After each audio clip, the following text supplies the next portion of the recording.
81 സങ്കീർത്തനം. ഉത്സവഗാനം. നമ്മുടെ ശക്തി കേന്ദ്രമായ ദൈവത്തെ ഉച്ചത്തിൽ പാടി പുകഴ്ത്തുവിൻ. യാക്കോബിന്റെ ദൈവത്തിന് ആനന്ദത്തോടെ ആർപ്പു വിളിക്കുവിൻ. തപ്പുകൊട്ടിയും കിന്നരവും വീണയും ഇമ്പമായി മീട്ടിയും ഗാനമുതിർക്കുവിൻ. അമാവാസിയിലും നമ്മുടെ ഉത്സവ ദിനമായ പൗർണമിയിലും കാഹളമൂതുവിൻ. എന്തെന്നാൽ അത് ഇസ്രായേലിലെ ചട്ടവും യാക്കോബിന്റെ ദൈവം നൽകിയ പ്രമാണവുമാണ്. ഈജിപ്തിലേക്ക് തിരിച്ചപ്പോൾ ജോസഫിനും അവിടുന്ന് ഈ നിയമം നൽകി. അപരിചിതമായ ഒരു ശബ്ദം ഞാൻ കേൾക്കുന്നു. ഞാൻ നിന്റെ തോളിൽ നിന്ന് ഭാരം ഇറക്കി വച്ചു, നിന്റെ കൈകളെ കുട്ടയിൽ നിന്ന് വിടുവിച്ചു. കഷ്ടകാലത്ത് നീ വിളിച്ചപേക്ഷിച്ചു, ഞാൻ നിന്നെ മോചിപ്പിച്ചു. അദൃശ്യനായി ഇടിമുഴക്കത്തിലൂടെ നിനക്ക് ഉത്തരമരുളി.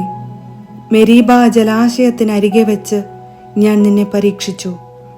എൻ്റെ ജനമേ, ഞാൻ മുന്നറിയിപ്പ് നൽകുമ്പോൾ ശ്രദ്ധിച്ചു കേൾക്കുക. ഇസ്രായേലേ, നീ എൻ്റെ വാക്കു കേട്ടിരുന്നെങ്കിൽ. നിങ്ങളുടെ ഇടയിൽ അന്യദൈവമുണ്ടാകരുത്, ഒരന്യദൈവത്തെയും നീ വണങ്ങരുത്. ഈജിപ്ത് ദേശത്തു നിന്ന് നിന്നെ മോചിപ്പിച്ച ദൈവമായ കർത്താവ് ഞാനാണ്. നീ വായി തുറക്കുക, ഞാൻ നിനക്ക് ഭക്ഷിക്കാൻ നൽകാം. എന്നാൽ എൻ്റെ ജനം എൻ്റെ വാക്ക് കേട്ടില്ല, ഇസ്രായേൽ എന്നെ കൂട്ടാക്കിയില്ല. അതിനാൽ അവർ തന്നിഷ്ടപ്രകാരം നടക്കാൻ ഞാൻ അവരെ അവരുടെ ഹൃദയ കാഠിന്യത്തിന് വിട്ടുകൊടുത്തു.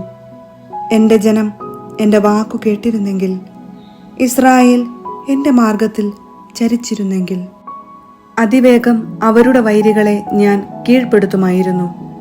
അവരുടെ ശത്രുക്കൾക്കെതിരെ എൻ്റെ കരം ഉയർത്തുമായിരുന്നു. കർത്താവിനെ വെറുക്കുന്നവർ അവിടുത്തെ കാൽക്കൽ വീഴുമായിരുന്നു. അവരുടെ ശിക്ഷ എന്നേക്കും നിലനിൽക്കുമായിരുന്നു. ഞാൻ മേൽത്തരം ഗോതമ്പ് കൊണ്ട് നിങ്ങളെ തീറ്റിപ്പോറ്റുമായിരുന്നു. പാറയിൽ നിന്നുള്ള തേൻ കൊണ്ട് നിങ്ങളെ സംതൃപ്തരാക്കുമായിരുന്നു.